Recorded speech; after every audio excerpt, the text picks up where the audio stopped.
Thank you very much for that very nice introduction. You're making me sound a bit old and bigging me up rather, but thank you, that's very kind of you.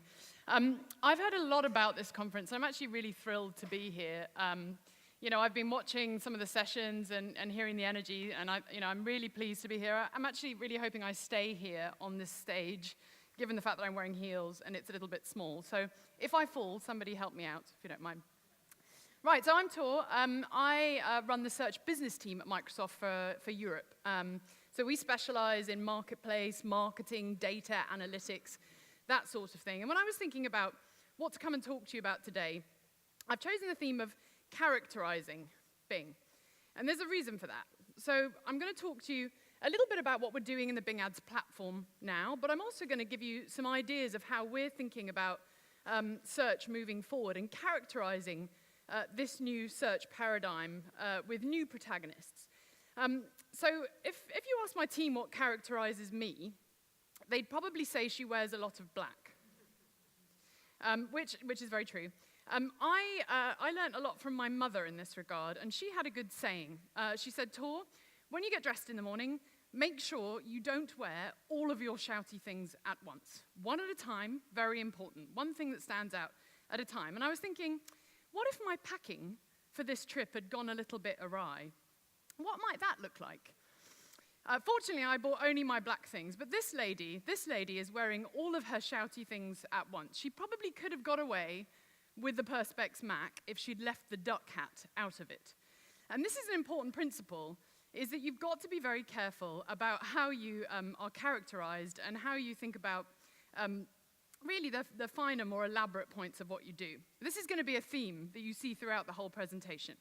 So I'm going to talk a little bit about the Bing Ads platform first, and then about the future of search. But first, I like to start with a story.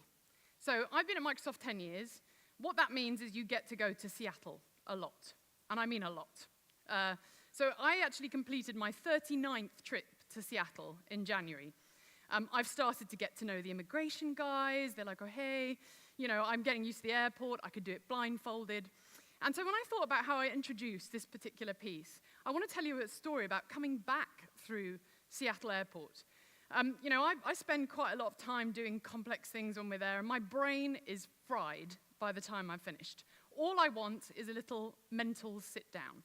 So what I do is I come through the airport, I go straight to the newsagents and find as many gossip magazines as I can possibly find so that I can read them and not have to think about anything complex. This one particular trip, I go to the newsagents, it's very English saying newsagents, in Seattle Airport. And you might be wondering which one. It's not that difficult. There is only one. And as I was picking up my magazines, I looked around, and I was wandering around the shop, about 10 minutes, thinking, I can't find any magazines for my demographic at all. Not one fashion magazine, not one gossip magazine. So after a little bit of walking around, I went up to the guy, and I went, excuse me, there aren't any magazines for me? And he said, oh, yeah, no, we've got a different vendor. Sorry. We don't have any fashion or any gossip magazines. I was like, nothing for my demographic. So I went and had a look and thought, what's next? Loads of boating magazines, sports magazines, not really my cup of tea. And then I found this. And I don't know if anyone reads this magazine, right? My husband got very confused when I brought this home. He said, Tor, what is this MIT review that you have started reading? Now, in this magazine, I started to read this article by this fantastic guy, Gary Marcus. Now, Gary Marcus studies cognitive science and machine learning. And he's been using his experiences of how children learn to try and interpret how we should think about machine learning.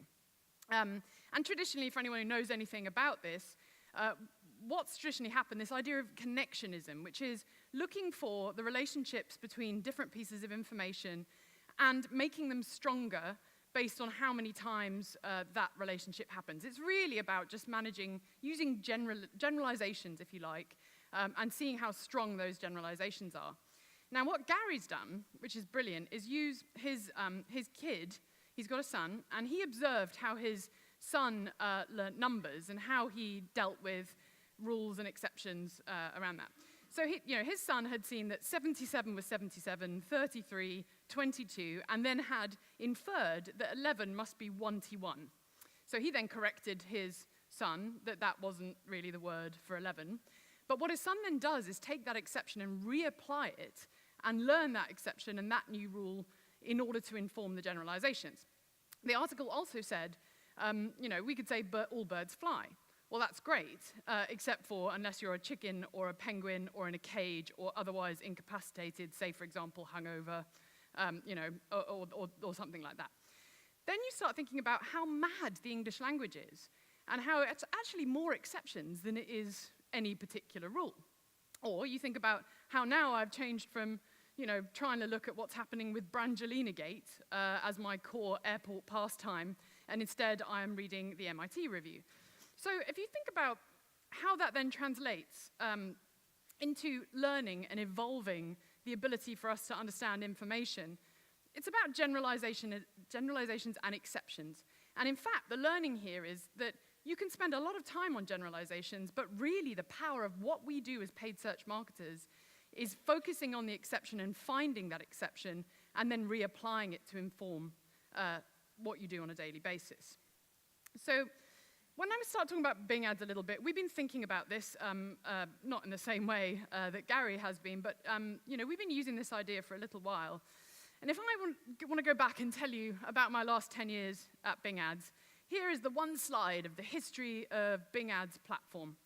So back in the beginning, we had some basics, and they really were basics. And very quickly, we found that our marketing partners and advertisers were like, that's great, you've got some features, but the tools aren't scaled. We were hearing stories of people using Bing Ads Editor, loading everything up, going to the pub, coming back again, and seeing if what they had loaded in had actually got into the system. So our strategy then became scale. Do we have the right tools? Are they fast enough? And the biggest thing that happened to us in a long time, won't win any awards for complexity, but the Google import feature is absolutely the most important thing we've done through the whole 10 years. And now it's automated. So we now have the structure and the speed of the system where it's supposed to be. And we've been adding in new features. We've shifted to audience. We've added in additional ad extensions and actually some cool stuff. But that's the overlay to the core stack. We know that if we think about our core stack, we have to generalize it and make it as common as possible for the industry. And then we know the exceptions are important for you, as marketers. And actually, where we want to spend the time and differentiate a little bit is in really the scalpel that we give you to do things with a bit more precision. So with that regard, we keep the ability to bid differently for our syndication partnerships than we do for our core owned and operated traffic. We've been adding in targeting features, the most recent being the heat-seeking missile that is enhanced CPC. We give you the granularity to get managing your campaigns at different and more precise levels of the ad group as well, if that's what you want. But the thing that people don't really get unless you spend a lot of time with our teams is the investment we've got in insights and data storytelling. This shows up in many features. One's designed to boil up the things you need to know. Quality impact score, for example. Who in this room has used quality impact score? That's what I thought. So quality impact score is an additional KPI that you can pull down in our reporting to tell you which keywords you need to optimize if you want to get the highest impression by solving that quality score. I'm making it my business to tell everybody about this wherever I speak, whether or not it's in my presentation or makes sense to them. But the one thing I want to leave you on for this piece is this vertical insights, which my insights team and the marketing guys have been working very closely together to get this up online. If you go to the Bing Ads advertising site, you can then look at the section drop down for insights, and then you go to the planner tools. We now have data and rolling indexed search volume, demographic data, device data available for 10 European countries, which allows you to go and track across these countries what data you need and what the key trends are. It's also downloadable. So I'd really recommend for those of you particularly advertising across markets that you take a look at that. So what are our duck hats without the Perspec Mac? Gosh. So on the ad extensions front, we've been really building and investing some time in this, making ads bigger. If you see on the left-hand side, you'll see some of the usual suspects that you're probably familiar with, which are now rolling out across our European markets. This is about increasing ad space and pulling the exceptional information about your business into the ad so that you can distinguish yourself from other advertisers. We're making good progress here. Image extensions, new lead types. We now have app install ads with dynamic targeting to the user's device. On the right-hand side, though, these are the testing products, which you'll see coming into the European markets and being scaled out very, very soon. On the top, we are investing in trying to bring the action into the ad unit so that the engagement happens actually with the ad before it gets to the landing page. This is testing very well, and I believe is actually available in the Netherlands. If I'm not wrong, they'll shoot me if that's not there, but it's being tested here as well, and in the English languages.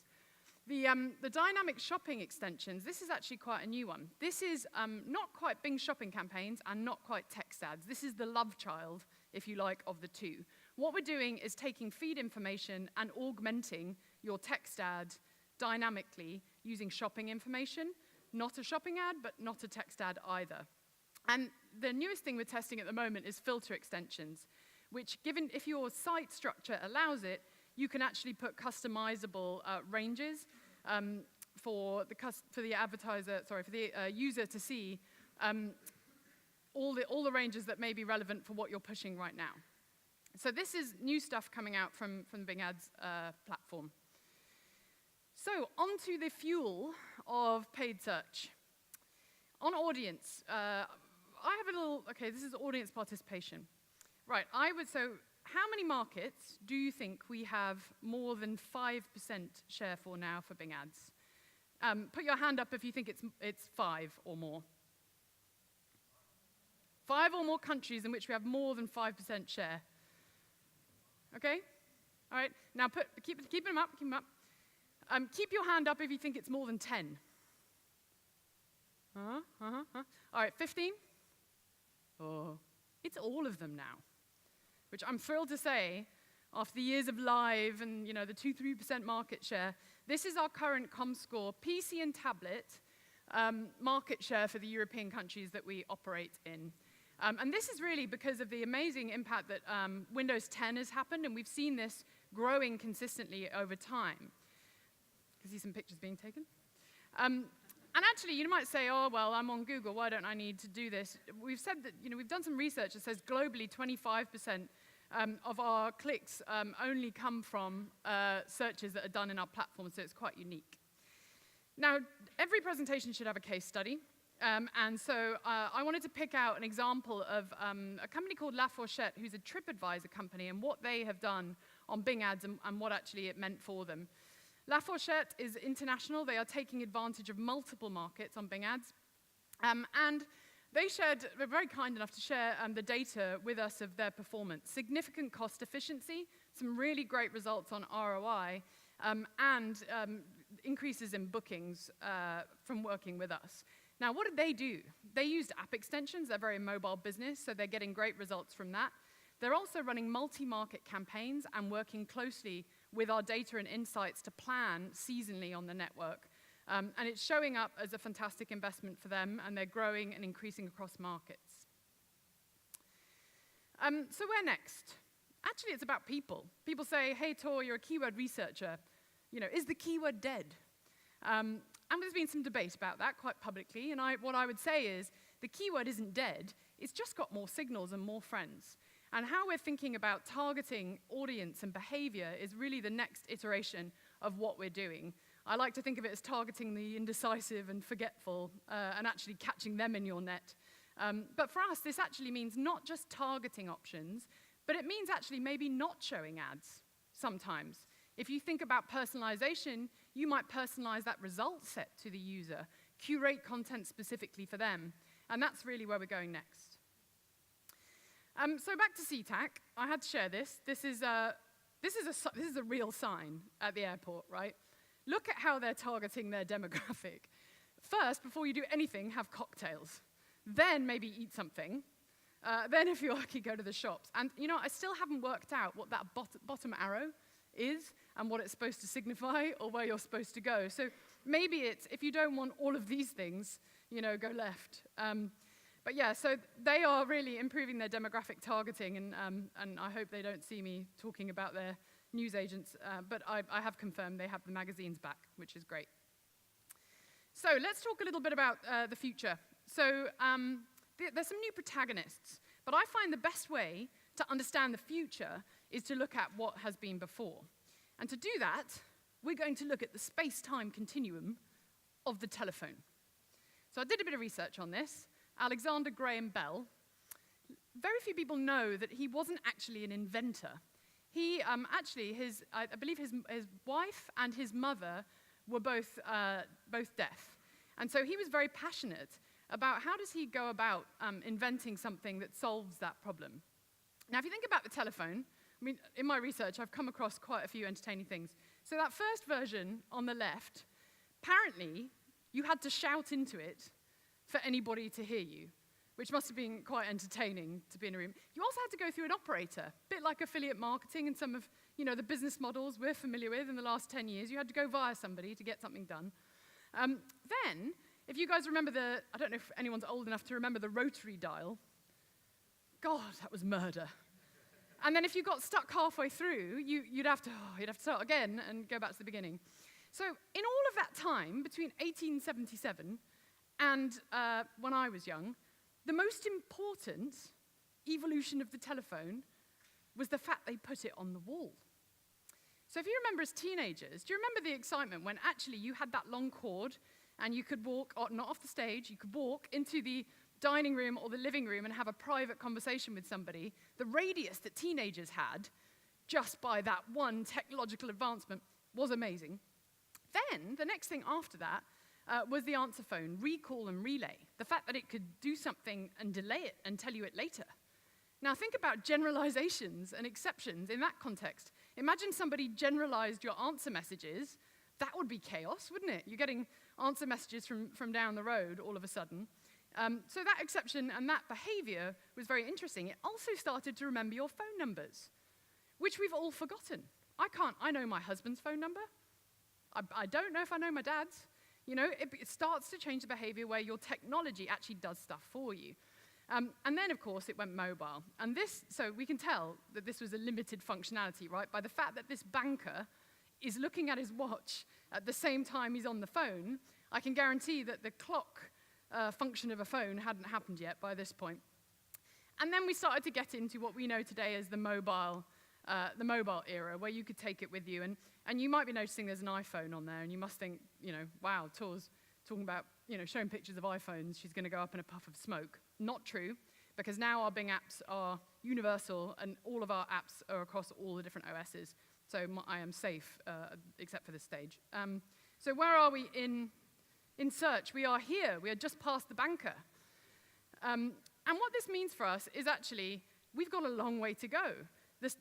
Search is, at this point, like a mobile phone is an enabler, right? Now, search isn't the place you go to do something. It's something you take with you and that enables you doing other more complex tasks. And what you can do with it now, if you think about the evolution of what we've done and the sort of data we have, now the inputs are different. There's speech, there's gesture.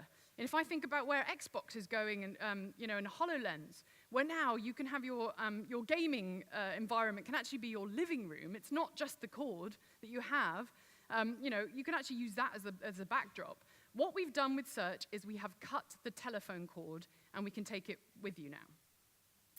So we get to the new characters of search, right? These are the new protagonists. And you hear a lot about agents and bots, and I want to put just some context around this, using the framework of generalist and exception. And exception, I mean specialist. So the new protagonists are you, the user, agents or superbots. So Cortana would be a superbot, and then bots. And I put it in this order for a very, very good reason, because you are the expert on you. You have all of your information, all of your context. You know where you are, what you're doing. Cortana is the specialist on you, but the generalist on everything, has the power of Bing behind her, but is a generalist across the web and everything that exists on the internet. Bots are transactors, and they are specialists on their particular area, but they are generalists on you, and they don't have the information that Cortana has on you. And this is now going to be a great big handshake using data and search behind it. You might think I've lost my marbles, so I will show you what this means, and hopefully this works. So this is a conversation in Skype between three people about to have a meeting.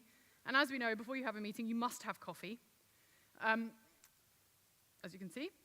So Gurdeep invokes Cortana to help with this in the Skype experience. So Cortana's been added. Cortana finds Silvercup and then talks to the Silvercup bot, asks what's available and what's good, the suggestions. So there's now interaction happening with Silvercup, and all of the actions that you would normally do when you're on a website trying to search and find things happens in the experience.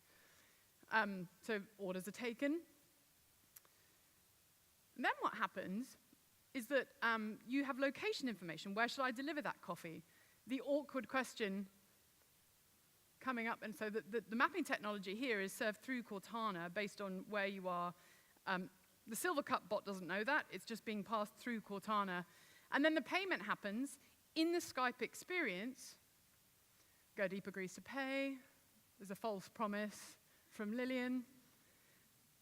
And then the experience is over. So you see how that handoff happens. You've got location information, you've got payment information. The bot for Silvercup isn't party to that. It's simply a transaction that happens using search as a basis through this new agent and bot structure. So I think that's an exciting new evolution of how it would work.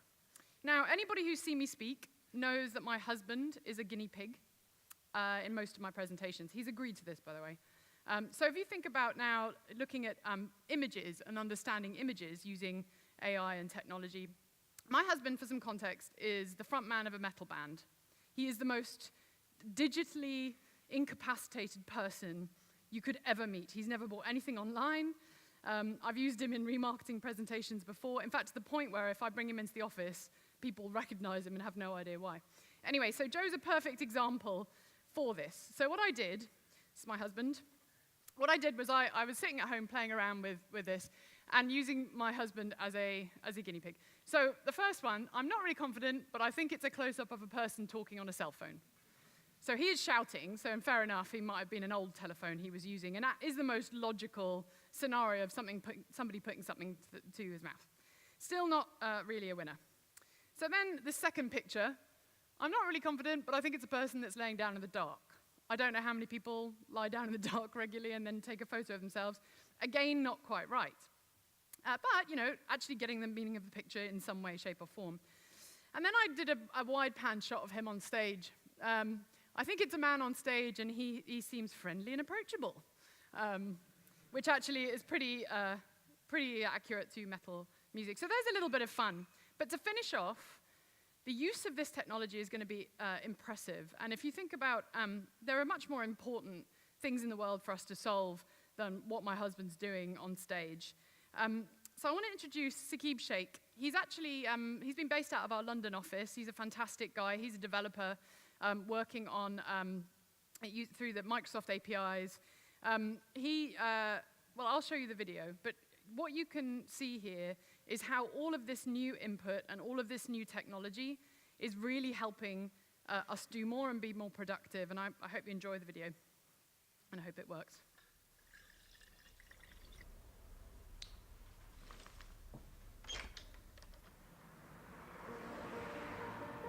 I'm Saqib Sheikh. I lost my sight when I was 7, and shortly after that I went to a school for the blind. And that's where I was introduced to talking computers, and that really opened up a whole new world of opportunities.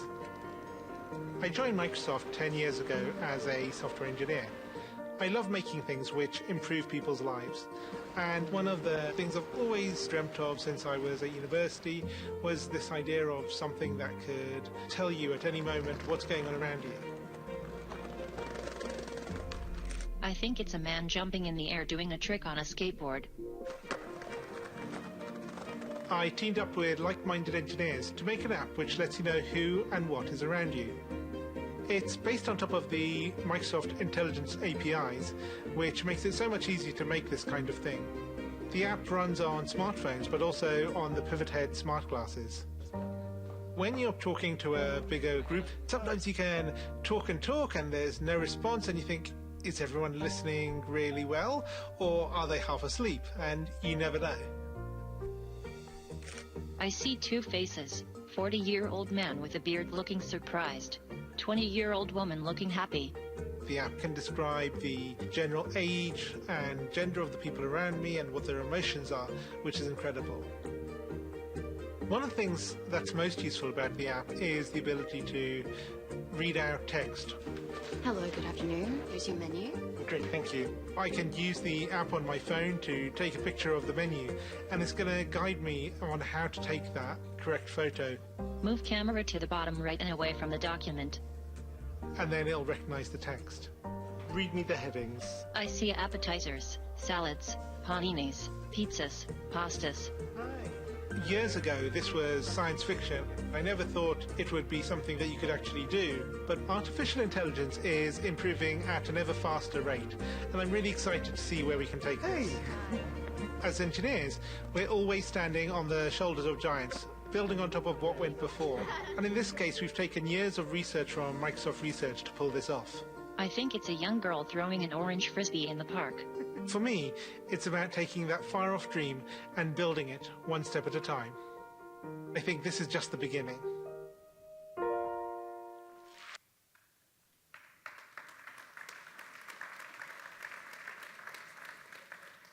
So thank you, and I hope that gives you a sense of really, how anywhere where there's a query and an answer and any real-time environment where actually the dawn of AI and what we can do now with data and inputs, actually is really quite exceptional. And so thank you very much.